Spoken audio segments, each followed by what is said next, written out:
DJ, good morning. How are you doing? Good morning. I'm doing pretty well. Well, it must have been a rough flight home. I mean, that was a rough day yesterday in San Francisco, and then getting on the plane and coming back. Couldn't be a lot of joy in Mudville with that one. Yeah, wasn't really no joy on the plane. We all was on iPads looking at the game. So, I mean, that's all you can do after a loss. Had to be a short night. We appreciate you getting up to talk about it because it was a long day in Santa Clara. DJ, just first of all, let's start with how physically you feel. We know that you were on the injury report last week, and some people wondered if you would actually come through and play. You did. Were you playing hurt, and how do you feel this morning? Playing in the game was, the adrenaline had everything feeling good. A little sore, but still good. What went wrong there? I mean, you guys came out and that's a well-coached team. That is a team that took control of that game right away. And it just felt like, especially in the first half, those numbers were horrific and you just couldn't get anything really going in that game. What was the problem in retrospect? They started fast and was able to move the ball, and we didn't put up points at all in the first half. So, I mean, when we start fast, we got a chance, but when we don't, we playing catch up. We all thought there would be a little bit of a bounce from Thomas Brown taking over on an interim basis. We all thought that it sounded like the reports during the week of practice, there was a lot more people were upbeat about the direction things were going. People were smiling. There were reports. How would you describe the week of practice and what your expectations were going in for Thomas Brown's first game? The energy and everything is great. Practices were great. Just got to go out there and execute and start fast and really just go out there and just do the unthinkable. We could get points in the first quarter. That'd be better than just having the defense have to play their hardest. You had 6 catches for 49 yards. There wasn't a lot that you guys were able to do offensively, especially in the first half. When you think about the way that they were playing you, were they doing anything that you didn't expect as you prepared for the game? No, they was doing exactly what we thought. Even when we went to the sideline a few times, it was like I knew we was going to play this type of coverage to us running this concept. So it was like nothing that we didn't see on film, and they just was doing their regular defense games. Seemed like the only constant has been change, so you had another difference yesterday on the sideline with the operation. Thomas Brown comes down from the booth. He's on the sidelines calling the plays. Chris Beatty, the offensive coordinator and also wide receivers coach, is there with a different set of responsibilities. How would you describe the changes in the game day operation, getting plays in, and just how everything went down with the new alignment?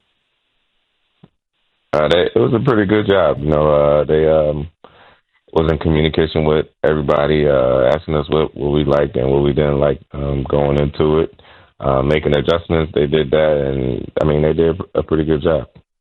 Yeah, you always seem to make adjustments at halftime, and you always seem to do better offensively in the second half. Obviously, falling into a 24-0 hole doesn't give you a lot of chance to get back into a game. But you came down, you scored a touchdown. It was almost as if when the fumble happened, when Caleb. And I don't even know how I know what the tuck rule is, and I know they've changed that. And they said that his hand was going down when the ball came out, and it wasn't a attempted pass. But how did that change things? Because that seemed like had you gotten another score there, maybe that would have given you a little lift and kept you in the game. But after that, it just was an uphill climb. Yeah, I think that was like one of the turning points too. We all thought it was an incomplete pass, and it turned out to be a fumble. So that stuns the drive right there, and the defense got to come back out on the field after a short series.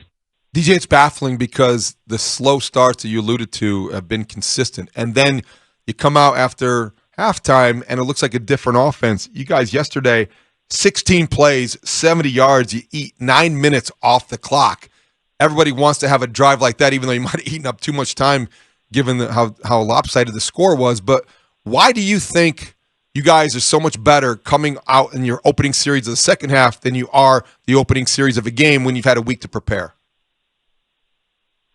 Yeah, that's a tough one. I don't know. When we make adjustments in game, they be the right in game adjustments. We just got to come out with that same mentality.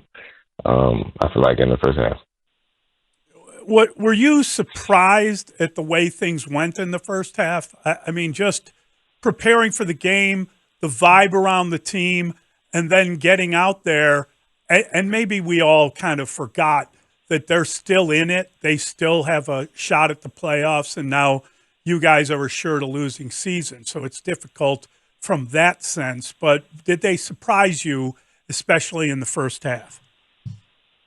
No, we just got to execute. Like I said, we got to start fast and execute. If we do that, we can put up points like we do in the second half and the first half.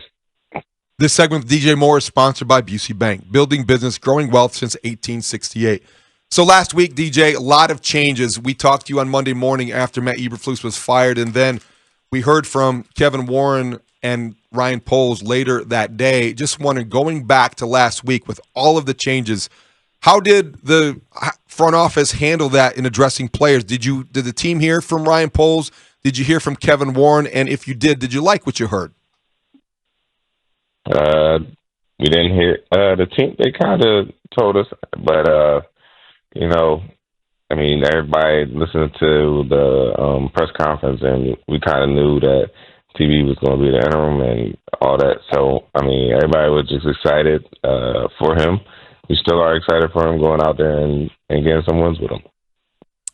I'm curious, when you think about the fact that that happened, but you've got 4 games left. I mean, the coach is fired, but there's still 5 games left. And now you suffer as bad a loss as you've had all year.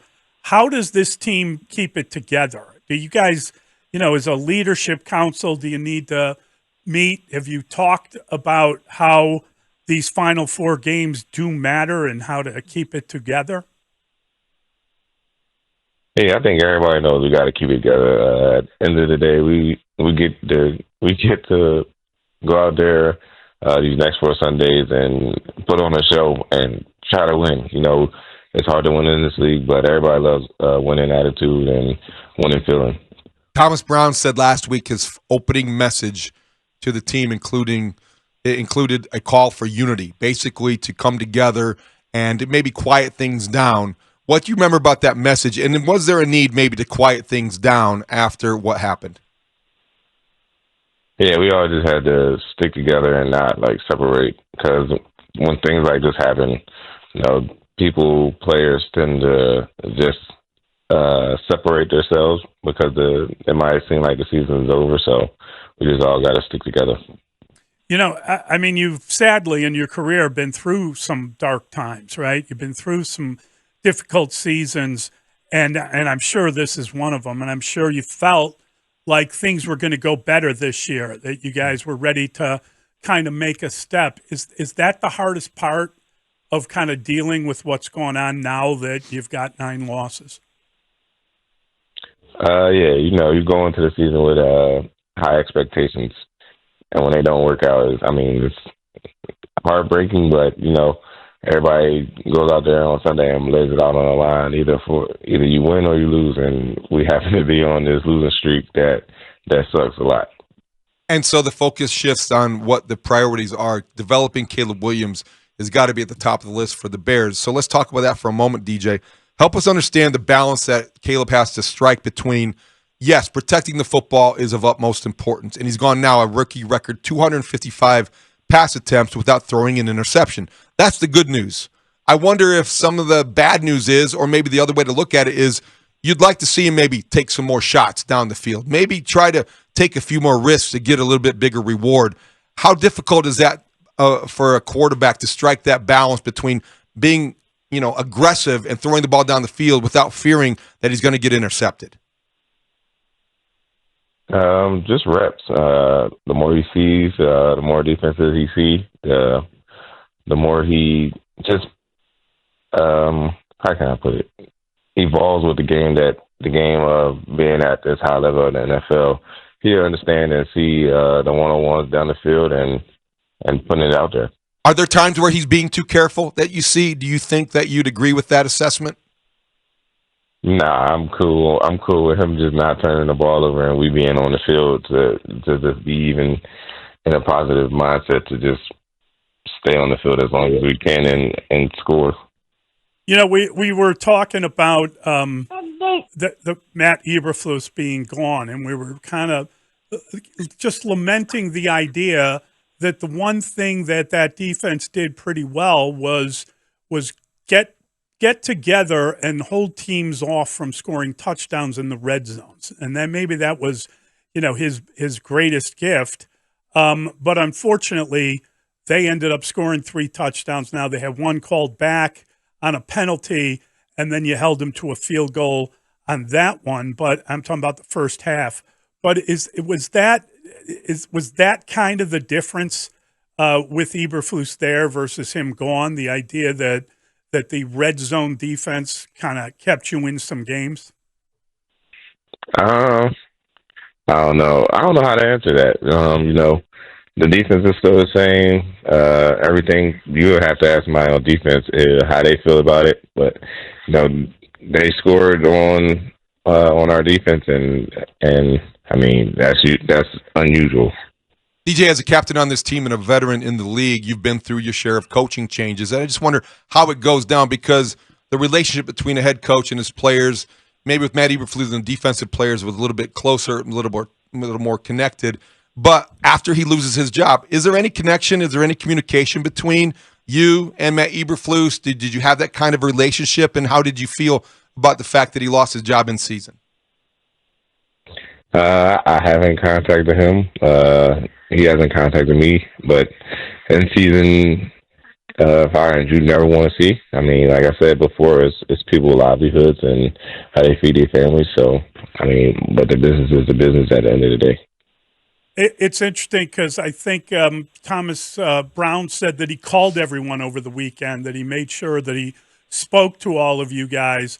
What has it been like to see him promoted to have even more responsibilities, and then to see Chris Beatty also get promoted? And he was very interesting because he said that Keenan Allen was like a coach on the field.